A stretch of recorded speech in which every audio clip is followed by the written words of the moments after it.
Hello students, நம்ம TN 10 standard maths important questions discuss பண்ணிட்டு வரோம். இப்போ சாப்டர் 4 ஜியாமெட்ரிலேருந்து இன்னொரு கொஸ்டின் பார்க்கலாம். In two concentric circles, a chord of length 16 cm of larger circle becomes a tangent to the smaller circle whose radius is 6 cm. Find the radius of the larger circle. சரி, concentric circles அப்படின்னா circles having the same centre. புரியுதுங்களா? இப்போ பாருங்கள், இதுதான் சென்டர்னு வச்சுக்கலாம். So இது ஒரு சின்ன சர்க்கிள் இங்கே வரையணும். ஸோ இதே சென்டராக வச்சு கொஞ்சம் ரேடியஸ் இன்க்ரீஸ் பண்ணி நீங்கள் வரைஞ்சிங்கன்னா இட் வில் பி இந்த மாதிரி. இப்போ நம்ம ரஃபாக தான் நம்ம வரைகிறோம். ஸோ பார்த்தீங்கன்னா these two circles are set to be concentric circles. ஏன் அப்படின்னா இந்த சர்க்கிளுக்கும் சென்டர் இது தான், அவுட்டர் சர்க்கிள் இருக்கு இல்லைங்களா, பிகர் சர்க்கிள், அதுக்கும் சென்டர் இது தான். ஸோ இந்தமாதிரி இருந்ததுன்னா the circles are called as concentric circles. அதனால் நம்ம என்ன சொல்கிறோம், circles having same centre are concentric circle. இந்தமாதிரி நீங்கள் n நம்பர் ஆஃப் சர்க்கிள்ஸ் வரைஞ்சிட்டே போகலாம் வித் சேம் சென்டர். சரிங்களா? இப்போ இங்கே டூ கான்சென்ட்ரிக் சர்க்கிள்ஸ் பற்றி தான் பேசியிருக்காங்க. இதில் என்ன சொல்கிறாங்க, a chord of length 16 cm of larger circle. Okay, அப்போ நம்ம என்ன பண்ணலாம், சென்டர் இப்படி ஃபிக்ஸ் பண்ணிக்கலாம். லார்ஜர் சர்க்கிள் நம்ம முதல்ல வரையலாம்.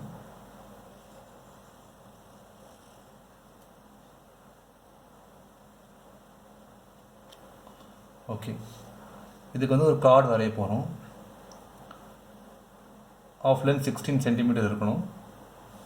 It becomes a tangent to the smaller circle. So இதே சென்டர் உள்ள ஒரு ஸ்மாலர் சர்க்கிள் உள்ளே இருக்குது.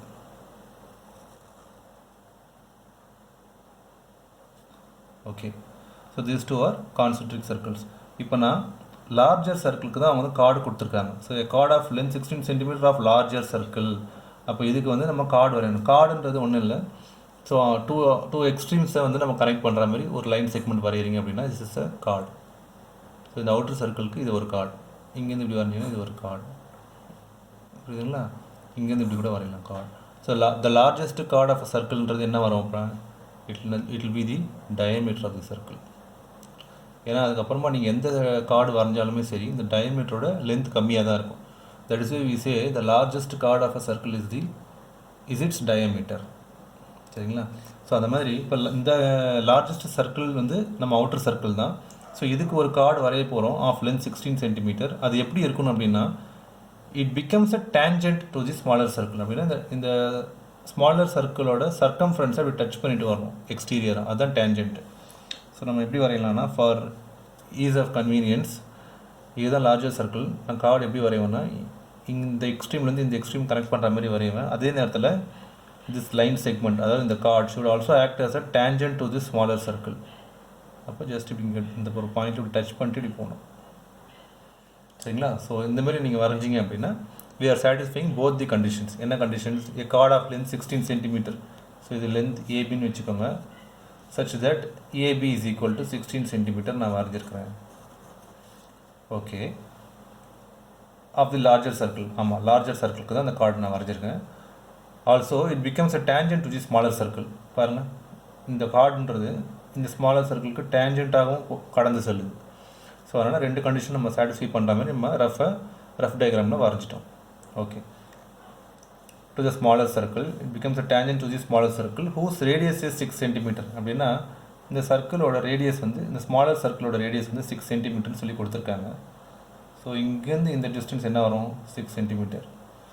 இங்கேருந்து to the circumference of the smaller circle எங்கே கனெக்ட் பண்ணாலும் லென்த் என்ன வரப்போகுது, 6 cm தான் வரும். ஏன்னா அதுதான் ரேடியஸாக நமக்கு ஃபார்ம் ஆகும். இங்கேருந்து இப்படி கனெக்ட் பண்ணிங்கன்னா this is again another radius of length 6 cm. So அது மாதிரி n நம்பர் ஆஃப் செக்மெண்ட்ஸ் நம்ம வரைஞ்சிக்கலாம் நமக்கு தேவைக்கு ஏற்ற மாதிரி. சரிங்களா? ஓகே, இப்போ இது வந்து சின்னு சொல்லி நான் நேம் பண்ணுறேன். ஸோ இந்த எக்ஸ்டர்னல் கார்டு இங்கே வருது, டேஞ்சன்ட் டச் பண்ணி போகுது, கான்சென்ட்ரிக் சர்க்கிள்ஸ் இருக்குது. அப்படின்னாக்கா நமக்கு என்ன தெரியும், AC will be equal to சிபின்னு சொல்லலாமா? ஸோ எப்படின்னா இந்த ஏபின்ற இந்த கார்டு வந்து இந்த point of contact with the smaller circle இருக்குது இல்லைங்களா. ஸோ அதில் பார்த்திங்கன்னா ஹாஃப் லென்த்தில் வந்து நமக்கு வந்து ஸ்ப்ளிட் ஆகும். So AB is equal to 2 times of ஏசின்னு சொல்லலாம், ஆர் 2 times ஆஃப் சிபின்னு சொல்லலாம். ஸோ நம்ம இது வந்து என்ன இன்ஃபர் பண்ணிக்கிறோம் அப்படின்னா, இந்த ஏபின்ற இந்த லைன் செக்மெண்ட் வந்து it is getting divided into 2 equal halves as AC and CB. அதனால் AC will be same as CB. அதனால் நம்ம என்ன எழுதுகிறோம், AC will be equal to CB அப்படின்னு சொல்லி நம்ம எழுதணும். ஓகே, அதே நேரத்தில் ஏபி இஸ் ஈக்குவல் டு என்ன சொன்னேன், 2 டைம்ஸ் ஆஃப் ஏசின்னு சொல்லலாம். கரெக்டுங்களா? பாருங்கள், அது 2 ரிலேஷன் சேம் தான். பாருங்கள், ஏபின்றது என்னது, ஏசி ப்ளஸ் சிபின்னு எழுதலாமா? ஏபி இஸ் ஈக்குவல் டு இந்த லைன் செக்மெண்ட் ப்ளஸ் இந்த line segment. So AC plus CB. இப்போ நான் என்ன சொல்கிறேன், ஏசி இஸ் ஈக்குவல் டு சிபின்னு சொல்கிறேன், or CB equal to AC, எல்லாம் ஒன்று தான். அப்போ சிபி இருக்கிற இடத்துல நான் ஏசி சப்ஸ்டியூட் பண்ணலாமா? சிபி இஸ் ஈக்குவல் டு ஏசின்றதுனால இங்கே சிபி இருக்கிற இடத்துல ஏசின்னு சப்ஸ்டியூட் பண்ணுறேன். ஸோ எல்ஹெச்எஸில் ஏபின்னு எழுதியிருக்கும். So AB is equal to AC plus AC is 2AC.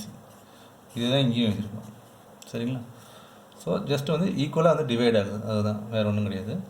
So இப்போ பாருங்கள், இப்போ ஏசியோட லென்த் என்ன வரும், இதுலேருந்து AC is equal to AB by 2ன்னு எழுதலாமா? this is equal to ஏபியோட வேல்யூ என்ன, 16 divided by 2, that is equal to 8 centimeter. So ஏசியோட வேல்யூ 8 centimeter. இந்த லென்த் இருக்கு இல்லைங்களா, இந்த லென்த்.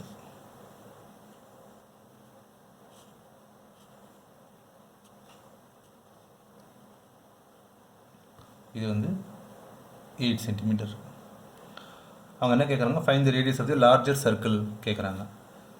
லார்ஜர் சர்க்கிளோட ரேடியஸ் வந்து பார்த்திங்கன்னா இங்கேருந்து இங்கே கனெக்ட் பண்ணலாம், இங்கேருந்து இப்படி வேணால் கனெக்ட் பண்ணலாம். But based on the given data, அந்த நோன் டேட்டா நம்ம எப்படி கனெக்ட் பண்ணுவோம் அப்படின்னா, இந்த சென்டர்லேருந்து இந்த பாயிண்ட் கனெக்ட் பண்ணலாம். This is also a radius. சரிங்களா? சென்டர் வந்து ஓன்னு சொல்லி நம்ம நேம் பண்ணிக்கலாம். புரிஞ்சுதுங்களா? இப்போ OA will act as the radius of the larger circle. Okay, இப்போ பாருங்கள், கன்சிடர் இந்த ஓஏசின்றது it is forming right angle triangle. கரெக்டுங்களா? அதனால் consider right angle triangle OAC. Right angle triangle property நமக்கு தெரியும், பித்தகோரஸ் தியரம் அப்ளை பண்ணலாம். hypotenuse square is equal to sum of squares of the other two sides. So hypotenuse side வந்து OA. So OA square is equal to AC square plus OC square. This is equal to AC square. AC ஓட value 8. So 8 square plus OC ஓட value 6. So OC square ன்றதுனால 6 square. 8 square வந்து 64. 6 square வந்து 36. This is equal to 100. So OA square is equal to 100. This implies taking square root on both sides. OA is equal to plus or minus root 100. It is equal to plus or minus 10. இப்போ OA is equal to plus 10 இருக்குது, minus 10 இருக்குது. But OAன்றது பாருங்கன்னா, இது ஆக்சுவலாக OAன்றது it's the radius of the larger circle. ரேடியஸ்ன்ற ஒரு quantity வந்து நெகட்டிவில் நம்ம எப்பவுமே சொல்ல முடியாது.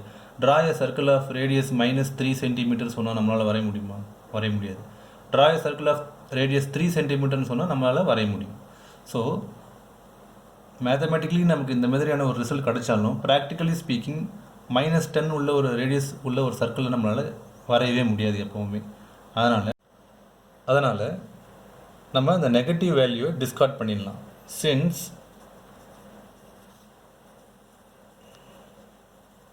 radius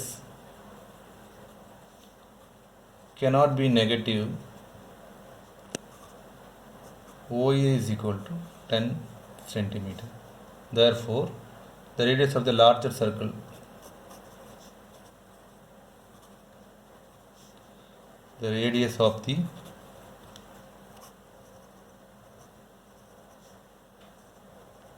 larger circle is 10 centimeter. Thank you, students.